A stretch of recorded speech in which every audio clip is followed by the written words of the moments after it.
Hello friends, Shri Krishna competition classes में आप लोगों का स्वागत है।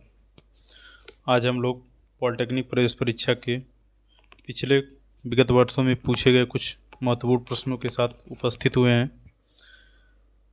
जो एक तरह से मॉडल प्रश्न के तौर पे आप लोगों के लिए कारगर साबित होंगे। आने वाली परीक्षाएं जो 2023 की प्रवेश परीक्षा पॉलिटेक्निक की है, मिलता जुलता कुछ इससे संबंधित प्रश्न रहेगा। तो पिछली परीक्षाओं के प्रश्नों का हम लोग अभ्यास कर रहे हैं। तो आइए आज 10 महत्वपूर्ण प्रश्नों का हम लोग अभ्यास करेंगे इस वीडियो के माध्यम से, जिसका पहला प्रश्न है, और ऐसी कई वीडियो हमारे प्ले लिस्ट में पड़ी हुई हैं, आप जा कर के चैनल को सब्सक्राइब करके और अपने आगामी परीक्षा में सफलता पाने के लिए हमारी पिछली वीडियो को जाकर के देखिए, उसका अभ्यास करिए और उससे संबंधित अन्य प्रश्नों का भी अभ्यास करने का कार्य करिए, जिससे आपकी परीक्षा में सर्वोत्तम अंक प्राप्त करने में मददगार साबित हो। तो आइए अब इसका पहला प्रश्न हम लोग देखते हैं कि पहला प्रश्न क्या है।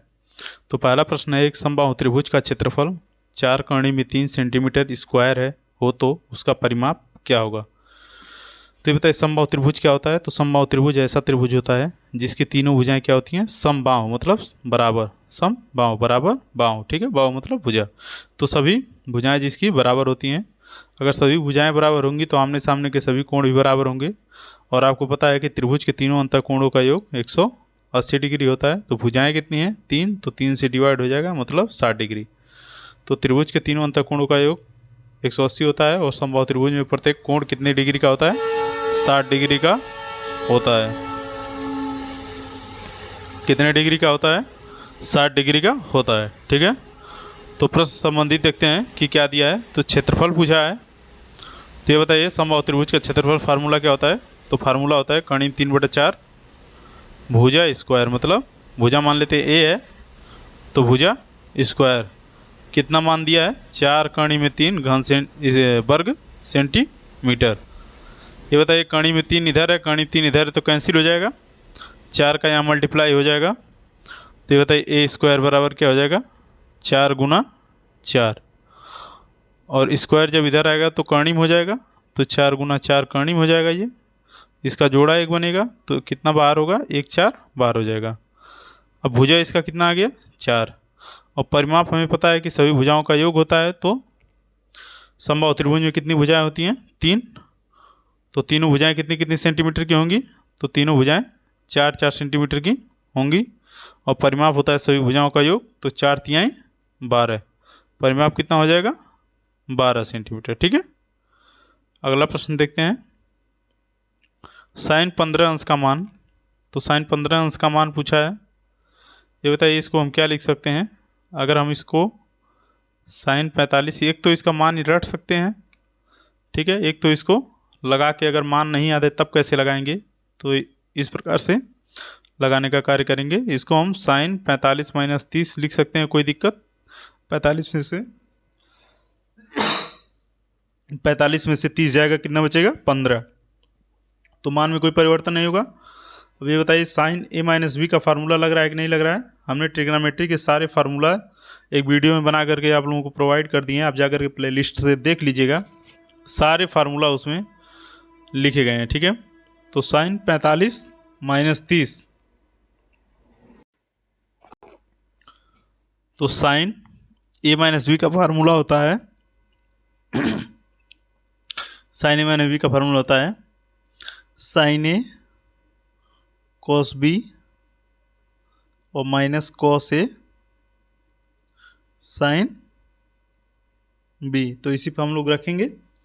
तो साइन इसको मान लेते हैं, 45 को a मान लेते हैं और 30 को b मान लेते हैं। तो साइन a - b हो जाएगा साइन 45 कॉस 30, और माइनस हो जाएगा कॉस 45 साइन 30। अब इसका हम लोग देखते हैं, साइन 45 का मान कितना होता है, 1 कड़ी में 2, कास 30 का मान कितना होता है, कड़ी में 3/2, और प्लस माइनस कास 45 का मान कितना होता है, 1 कड़ी में 2, और साइन 30 का मान होता है 1/2। अब 2 कणिम 2, 2 कणिम 2 नीचे दोनों है, तो 2 कणिम 2 हर हो जाएगा इसका बराबर। ऊपर क्या करेंगे, कणिम 3 - 1 हो जाएगा, ठीक ना। और 1 का गुणा 1 में होगा तो 1 होगा, और 1 का कणिम 3 होगा तो कणिम 3 होगा। हर बराबर है तो ऊपर घटा देंगे सीधे, तो कणिम 3 - 1/2 कणिम में 2 हो जाएगा। अगला प्रश्न देखते हैं। एक लंबवृत्तीय शंकु त्रिज्या और ऊंचाई का अनुपात 5 संबंधी 12 है। तो मान लेते हैं कितना हो जाएगा, त्रिज्या 5x और ऊंचाई 12x। इसका फार्मूला क्या होता है, 1/3 पाई आर स्क्वायर एच। शंकु का आयतन फार्मूला क्या होता है, 1/3 पाई आर स्क्वायर एच बराबर कितना दिया है, 2512 घन सेंटीमीटर। तो 1/3 पाई का मान क्या होता है, 3.14 या 22/7। तो यहाँ पर हम 3.14 लेंगे। आर की जगह क्या रखेंगे, 5x है, अनुपात आर का क्या है 5 और ऊंचाई 12। तो 5 का स्क्वायर करेंगे तो 5 × 5 = 25 और x स्क्वायर और गुना क्या हो जाएगा 12x बराबर क्या हो जाएगा 2512, ठीक है। तो ये बताइए, अब यहाँ पर देखिए 4 से इसको काट दीजिए या 3 से इसको काट दीजिए, 3 चौका 12 और 4 से जब इसको काटेंगे तो 4 छक्का 24, एक बचेगा 11, 4 दूना 8, 3 11, 3 4 बटे 32, ठीक है 628। अब यहाँ पे 25 का जब हम लोग 303.14 में गुणा करेंगे तो आएगा कितना 78.50 और गुना x स्क्वायर और ये 1 घात, तो कितना हो जाएगा x क्यूब बराबर हो जाएगा 628। ये आएगा 78 इधर आएगा जब तो भाग हो जाएगा, गुणा है उधर तो 78.50, ठीक है। 0 को हटा देते हैं, कोई बात नहीं है, तो 78.5। तो यहाँ पे अगर हम 10 का गुना करें, यहाँ पे 10 का गुना करें तो दशमलव ये क्या होगा हट जाएगा, तो कितना आ जाएगा 6280/785, ठीक है। और जब हम इसका भाग करेंगे, दोनों काटेंगे तो कितना बार में जाएगा 8 बार में। देखिए 8 × 5 = 40, 8 × 8 = 64, 4 × 8 = 60 और 8 × 7 = 56, 6 = 62, तो कितना बार गया 8 बार, तो बराबर कितना आ गया 8। यहाँ क्या बचा था x क्यूब, तो x क्यूब बराबर कितना हो गया 8 और x बराबर क्या हो जाएगा 3 कौड़ी में 8, तो 2 दूना 4 दूना 8, तो बराबर बाहर कितना आएगा 2। तो x की वैल्यू कितनी आ गई 2। अब ये बताइए अगर x बराबर आ गया 2 और हमारा कितना है 5x त्रिज्या था और 12x ऊंचाई थी, तो 5x की जगह 2 रखेंगे तो 5 दूना 10 और 12 जगह इसको रखेंगे तो 12 दूना 24। और तिर्यक ऊंचाई का फार्मूला होता है √h² + r²। ये बताइए कितना हो गया 10, 10 का स्क्वायर कितना हो जाएगा 100 और ये कितना है 24 का स्क्वायर कितना हो जाएगा 576। अंडर में सब कितना हो जाएगा 676। ये कितने का वर्ग है तो 26 का, तो 26 बाहर आ जाएगा, ठीक ना। 26 × 26 676 होता है, तो 26 का बाहर हो जाएगा, ठीक है। आंसर कितना आएगा 26। अगला प्रश्न देखते हैं। अगला प्रश्न है कि x का 45%, तो x का 45% मतलब परसेंट है, तो अगर इसको भिन्न में बदलेंगे तो 45/100 हो जाएगा। और 90 + 90 का 30% है तो 30/100 हो जाएगा। बराबर है, तो बराबर किसके बराबर है 210 के 30% के बराबर। किसके बराबर है 210 के 30% के बराबर है। अब ये बताइए यहाँ पर 2 0 है, नीचे कैंसिल हो जाएगा, यहाँ भी 2 0 है, ये नीचे कैंसिल हो जाएगा, तो ये कितना होगा 5 × 9 = 45, 5 दूना 10, 20 हो जाएगा। तो x का 9/20 बराबर यहाँ 9 तिरिक प्लस 9 तिरिक 27 बराबर कितना हो जाएगा 21 × 3 = 63। 27 इधर आएगा तो 27 माइनस हो जाएगा। 13 में 7 × 6, 5 में 2 × 3, कितना हो गया 36। तो x का 9/20 बराबर 36, तो 9 × 4 = 36 x बराबर 20 का इसमें गुणा होगा, कितना हो जाएगा 80, ठीक ना, कितना होगा 80। अगला प्रश्न देखते हैं।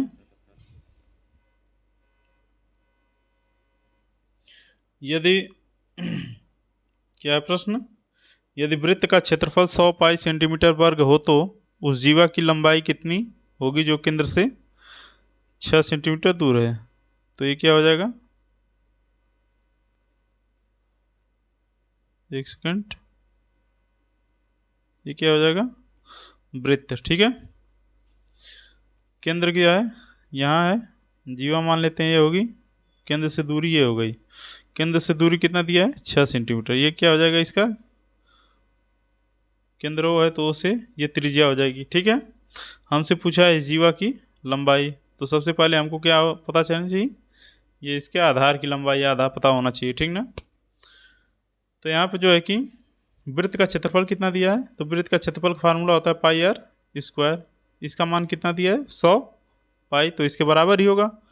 पाई से पाई कैंसिल हो जाएगा, तो आर का मान कितना हो जाएगा, स्क्वायर हो तो इधर आएगा, कौणी हो जाएगा तो बराबर इसके निकलेगा 10 का, तो 10 दही हम 100, तो 10 हो जाएगा। तो ये कितना मिल गया हमको, त्रिज्या कितना मिल गया 10। अब ये बताइए यहाँ पर कितना बनता है, ये 90 डिग्री। तो ये 10 के स्क्वायर में से जब हम लोग, अगर हमको इसको निकालना है तो ये समकोण त्रिभुज बन रहा है, तो ये कर्ण हो जाएगा और ये लंब, ये आधार।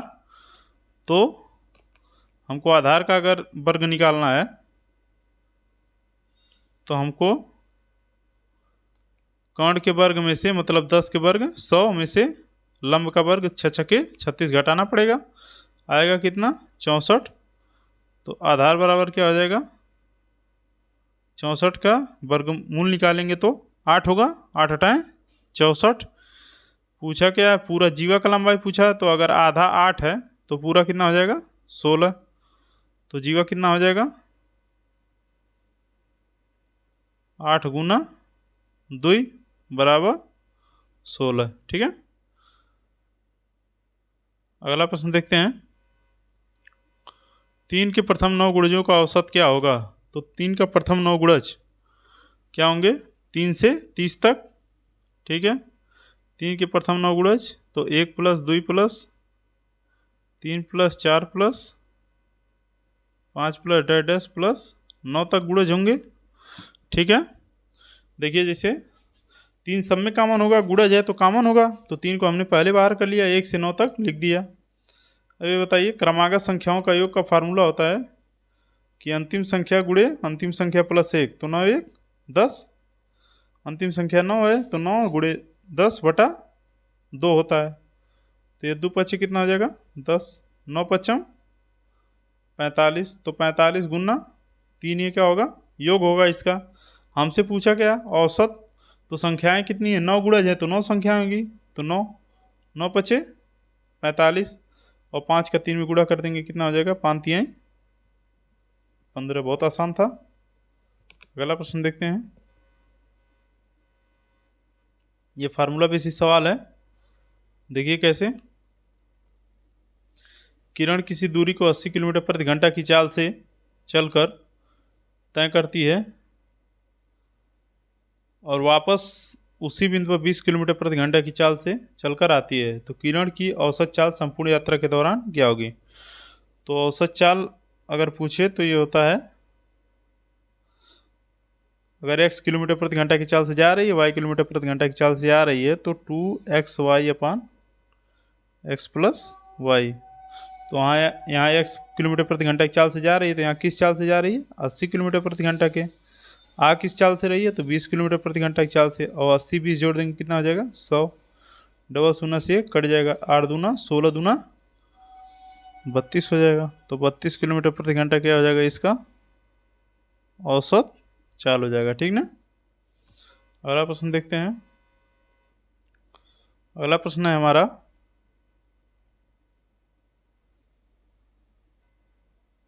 एक सेकंड,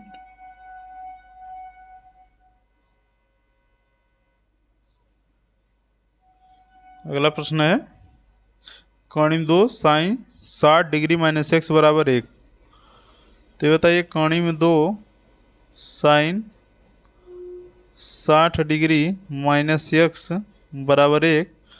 तो क्या हम इसको लिख नहीं सकते हैं कि साइन 60 डिग्री माइनस x बराबर 1/2 इसको लिख सकते हैं? नहीं लिख सकते हैं भाई, क्योंकि यहाँ गुड़ा जाए तो इधर आएगा तो भाग हो जाएगा।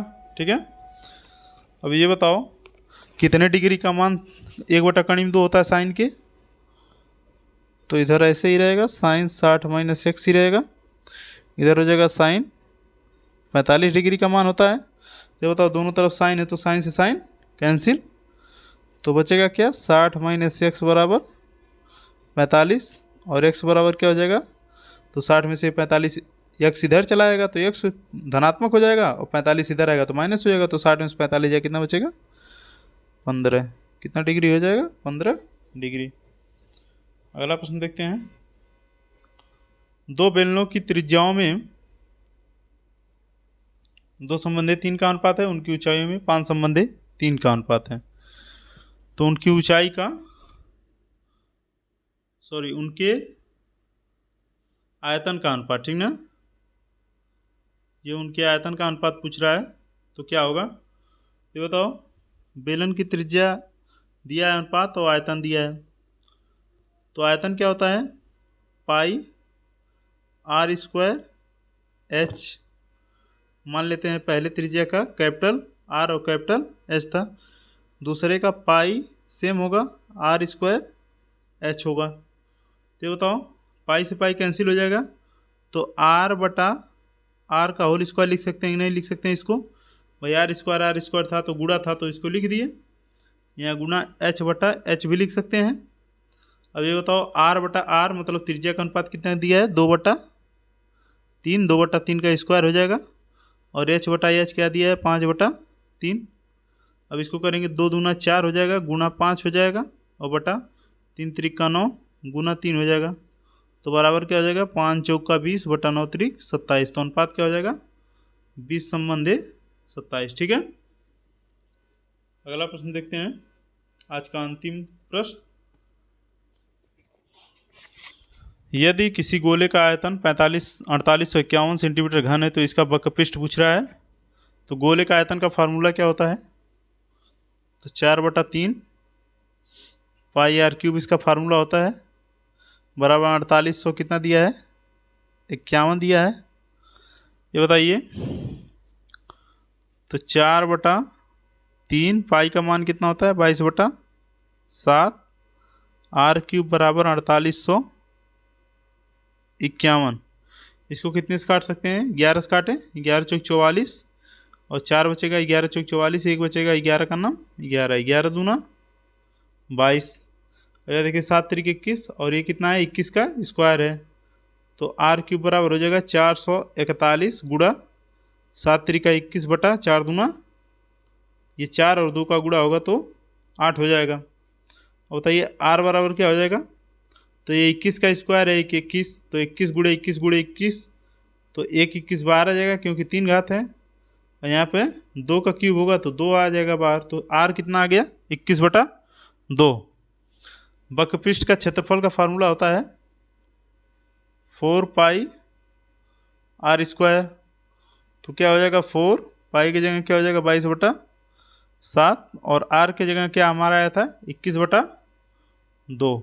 तो 21/2 का स्क्वायर हो जाएगा। ठीक है, अब यहाँ पे देखिए 2 से ये 2 कटा, 4 कैंसिल, 7 त्रिका 21, 21 तियाँ तो 22 गुना 63 हो जाएगा।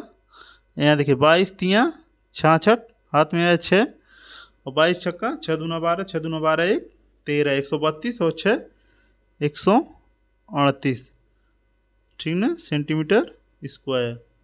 ये आंसर हो जाएगा। तो आज का ये अंतिम प्रश्न था। इन प्रश्नों को बहुत ही ध्यानपूर्वक दोहरा लीजिएगा, क्योंकि ऐसे प्रश्न ही आपकी प्रवेश परीक्षा में पूछे जाएंगे। ऐसे ही प्रश्नों के आप वीडियो प्राप्त करने के लिए हमारे चैनल को सब्सक्राइब कर लीजिए, लाइक करिए और शेयर करिए, ताकि अधिक से अधिक विद्यार्थियों का फ़ायदा हो सके और उनका परीक्षा में अधिकतम अंक प्राप्त हो सके। ठीक है, आज के लिए बस इतना ही, मिलते हैं अगले वीडियो में। धन्यवाद।